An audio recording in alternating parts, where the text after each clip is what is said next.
Hello दोस्तों। तो कैसे हैं आप सभी। आशा करता हूँ आप सब स्वस्थ होंगे, मस्त होंगे, अपनी पढ़ाई अच्छे से कर रहे होंगे। मैं नीतेश गुर्जर स्वागत करता हूँ आप सभी का आपके अपनी YouTube channel nice study centre में। चलिए आज का वीडियो स्टार्ट करते हैं। और आज की इस वीडियो में हम कक्षा 10वीं विज्ञान के अध्याय 2 अम्ल क्षारक एवं लवण, इस अध्याय से जितने भी संबंधित महत्वपूर्ण MCQs ऑब्जेक्टिव क्वेश्चन बनते हैं जो बोर्ड एग्जाम में बार बार रिपीट होते हैं, उनको सॉल्व करने वाले हैं। इस टॉपिक पर आज हम ये फोर्थ वीडियो लाए हैं। इससे पहले फर्स्ट सेकंड थर्ड वीडियो भी ला चुके हैं। अगर आपने नहीं देखा हो तो प्लेलिस्ट में जाकर देख सकते हैं। तो चलिए स्टार्ट करते हैं फर्स्ट क्वेश्चन के साथ। तो हमारा पहला प्रश्न है, नींबू के रस का पीएच मान लगभग होता है। नींबू के रस का पीएच मान लगभग होता है तो कितना होता है? 10, 2.2, 12 या 4.2। तो हमारा ऑप्शन बी सही हो जाएगा, 2.2। नींबू का रस कैसा होता है? अम्लीय होता है। तो दूसरा प्रश्न है हमारा, अम्लीय वर्षा का पीएच मान कितना होता है? 5.6 से कम, 12 से कम या 14 से कम या 11 से कम। तो 5.6 से कम, ऑप्शन ये हमारा सही हो जाएगा। हमारा तीसरा प्रश्न है, कौन सी धातु अम्ल और क्षार दोनों से अभिक्रिया करती है? Copper, Cu copper, Ag, Fe, zinc. तो हमारा डी ऑप्शन सही हो जाएगा, जिंक। चौथा प्रश्न है हमारा, अम्ल और क्षार के बीच की अभिक्रिया किस प्रकार की अभिक्रिया कहलाती है? अम्ल और जो क्षार होते हैं उनके बीच की अभिक्रिया किस प्रकार की अभिक्रिया कहलाती है? तो उदासीन कहलाती है, सॉरी उदासीनीकरण कहलाती है, द्विविस्थापन कहलाती है, संयोजन कहलाती है या अपक्षेपण कहलाती है। तो हमारा ऑप्शन सही हो जाएगा ए, उदासीनीकरण। कोई अम्ल जब धातु के साथ अभिक्रिया के फलस्वरूप कौन सी गैस निकलती है? कोई भी अम्ल है जब धातु के साथ अभिक्रिया करता है तो उसके फलस्वरूप कौन सी गैस निकलती है? तो nitrogen, hydrogen, oxygen, carbon dioxide. तो हमारा ऑप्शन बी सही हो जाएगा, हाइड्रोजन। हमारा अगला प्रश्न है, मधुमक्खी के डंक मारने पर किस पदार्थ का उपचार लाभकारी होता है? मधुमक्खी होती है और डंक मार दे तो कौन सा पदार्थ लाभकारी होता है?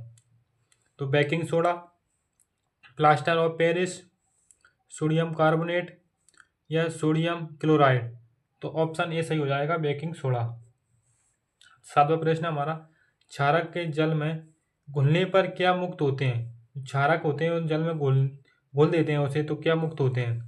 OH-, H+, AB दोनों, मतलब दोनों, या फिर कोई आयन नहीं होते। तो हमारा ऑप्शन ए सही हो जाएगा, OH आयन। आठवां प्रश्न हमारा, धातुओं के ऑक्साइड होते हैं। धातुओं के ऑक्साइड कैसे होते हैं?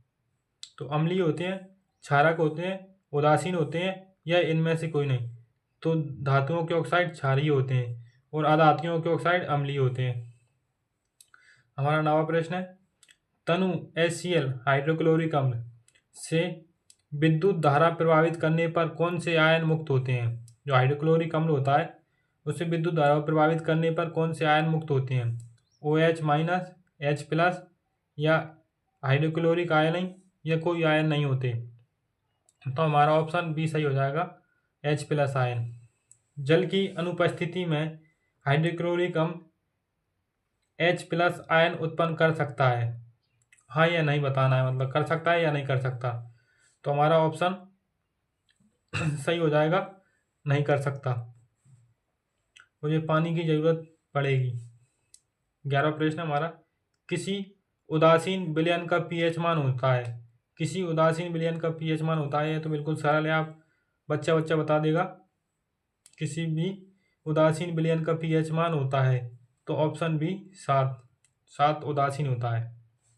हमारा 12वां प्रश्न है, पीएच स्केल पर 14 क्या प्रदर्शित करता है? जो पीएच स्केल होती है, जो 0 से 14 तक अंक होते हैं उसमें, तो वो पीएच स्केल पर 14 क्या प्रदर्शित करता है? अधिक अम्लीयता को, उदासीन को, अधिक क्षारीयता को या फिर कोई नहीं। तो अधिक क्षारीयता को प्रदर्शित करता है, जो 14 होता है। 13वां प्रश्न है हमारा, ताजे दूध का पीएच मान 6 होता है, ठीक है। दही बन जाने पर पीएच मान में क्या परिवर्तन होगा?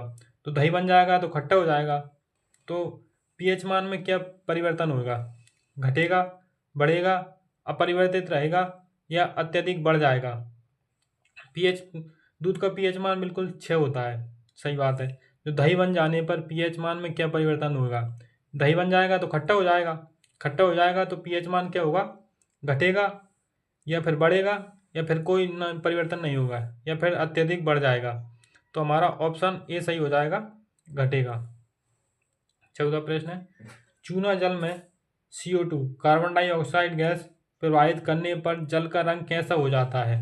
जो चूना जल होता है उसमें कार्बन डाइऑक्साइड गैस प्रवाहित कर दें हम, तो उसका जल का रंग कैसा हो जाएगा? तो नीला हो जाएगा, काला हो जाएगा, दूधिया हो जाएगा या फिर पीला हो जाएगा। तो कैसा हो जाएगा? दूधिया हो जाएगा। ऑप्शन सी हमारा सही आंसर है। अगला प्रश्न है 15वां, दांत का इनेवल होता है जो दंतक पर, मतलब दांत के ऊपर की परत, किस पदार्थ का बना होता है? वह बहुत कठोर होता है, तो वह किस पदार्थ का बना होता है? कैल्शियम फास्फेट का, कैल्शियम कार्बोनेट का, कैल्शियम कार्बाइड का या कॉपर फ्लोराइड का? तो हमारा ऑप्शन ए सही हो जाएगा, कैल्शियम फास्फेट का बना होता है। 16 प्रश्न होता है, इनमें से कौन संश्लेषित सूचक है, मतलब जो कृत्रिम बनाया गया है? मेथिल ऑरेंज, हल्दी, लिटमस पत्र या फिर इनमें से कोई नहीं? तो मेथिल ऑरेंज ये बनाया गया है, ये संश्लेषित सूचक है। प्राकृतिक सूचक हल्दी, लिटमस पत्र ये है। अगला प्रश्न हमारा, इनमें से कौन क्षारीय पदार्थ है? क्षारीय पदार्थ बताना है। तो चीनी, दूध, चूना या दही? दही भी अम्लीय होता है, दूध भी अम्लीय होता है, तो चूना हमारा सही हो जाएगा, क्षारीय। हमारा अगला प्रश्न है, नेटल के पौधे के छू लेने पर डंक जैसा महसूस होता है, जिसका इलाज किया जाता है, तो इसका इलाज किससे किया जाता है? लहसुन की पत्ती से, गेंदा फूल की पत्ती से, डॉग पौधे की पत्ती से या फिर नीम की पत्ती से? तो हमारा सी ऑप्शन सही हो जाएगा, डॉग पौधे की पत्ती से। 19वां प्रश्न है हमारा, वे सभी पदार्थ भस्म कहे जाते हैं जो जल में घुलकर किस प्रकार के आयन देते हैं? वे सभी पदार्थ भस्म कहे जाते हैं जो जल में घुलकर किस प्रकार के आयन देते हैं? तो hydroxyl ion OH minus, hydrogen ion H plus ion, hydronium ion H3O plus ion या फिर इनमें से कोई नहीं? तो हमारा एक आंसर सही होगा, तो ऑप्शन ए सही हो जाएगा, हाइड्रोक्सिल आयन। 20वां प्रश्न हमारा, सांद्र अम्ल या क्षारक को जल के साथ मिश्रित करना किस प्रकार की अभिक्रिया कहलाती है? जो सांद्र अम्ल होता है और क्षारक को उन्हें मिला दें तो वह किस प्रकार की अभिक्रिया कहलाएगी? ऊष्माशोषी अभिक्रिया, ऊष्माक्षेपी अभिक्रिया या अपक्षेपण अभिक्रिया या अपचयन अभिक्रिया? तो बी सही आंसर हो जाएगा हमारा, ऊष्माक्षेपी अभिक्रिया। 21वां प्रश्न हमारा, जल में अम्लीय या क्षारकीय विलयन चालन करते हैं, तो वो किसका चालन करते हैं? आयन का, इलेक्ट्रॉन का, विद्युत का या फिर इनमें से कोई नहीं? तो वे विद्युत का चालन करते हैं। 22वां प्रश्न है हमारा, पीएच के किसी घुल में किसकी शक्ति को व्यक्त करता है? जो पीएच होता है वह किसकी शक्ति को व्यक्त करता है? हाइड्रोजन आयन की, हाइड्रोक्सी आयन की, क्लोरीन आयन की या फिर इनमें से कोई नहीं? तो हाइड्रोजन आयन की करता है। पीएच एक ऐसी संख्या है जो किसी जलीय घोल में क्या दर्शाती है? तो अम्लीयता को दर्शाती है, क्षारीयता को दर्शाती है या फिर दोनों को, अम्लीयता और क्षारीयता दोनों को दर्शाती है या फिर इनमें से कोई नहीं? तो वे दोनों को ही दर्शाती है।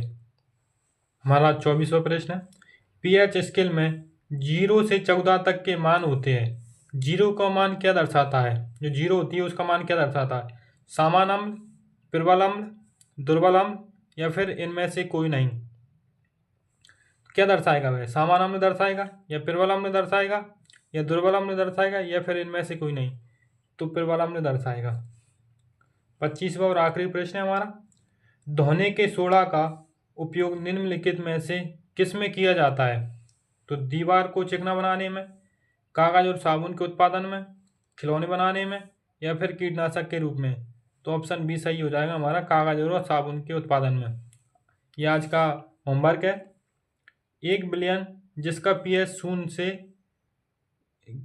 7 के बीच है वह है 0 से 7 के बीच है, तो वह क्या है? उदासीन है, क्षारीय है, अम्लीय या फिर इनमें से कोई नहीं? ये आपको कमेंट करके बताना है। आज के लिए बस इतना ही, मिलते हैं नेक्स्ट वीडियो में, तब तक के लिए धन्यवाद। अगर वीडियो अच्छा लगा हो तो लाइक करें, अपने दोस्तों के साथ शेयर करें। अगर आप नए हों तो हमारे चैनल को सब्सक्राइब जरूर करें।